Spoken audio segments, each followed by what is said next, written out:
ভারতের দ্বারা ফুটবলে উন্নতি কখনোই সম্ভব নয়। ফুটবল বিশ্বকাপ খেলা তো অনেক দূরের স্বপ্ন। যে দেশের ক্রীড়ামন্ত্রী দেশের সবচেয়ে বড় এবং শতাব্দী প্রাচীন দুই ফুটবল ক্লাবের নামই ঠিকভাবে জানেন না, সেই দেশের ফুটবল ভবিষ্যৎ কিভাবে উজ্জ্বল হতে পারে বলতে পারেন?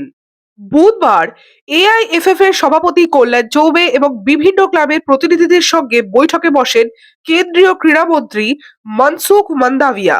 বৈঠক শেষ করে তিনি সাংবাদিক সম্মেলনে জানিয়ে দেন যে অনিশ্চয়তা কাটিয়ে অবশেষে আগামী 14ই ফেব্রুয়ারি থেকে শুরু হচ্ছে আইএসএল।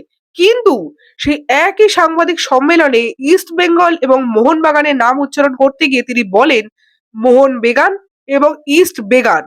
একটি দেশের ক্রীড়ামন্ত্রী হয়েও দেশের সবচেয়ে ঐতিহ্যবাহী ক্লাবগুলির নামই জানা নেই।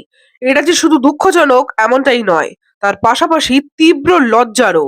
আজ আমাদের ফুটবলাররা হাত জোড় করে আবেদন জানাচ্ছেন ফুটবলকে বাঁচানোর, বারংবার অনুরোধ করছেন মাঠে এসে খেলা দেখার।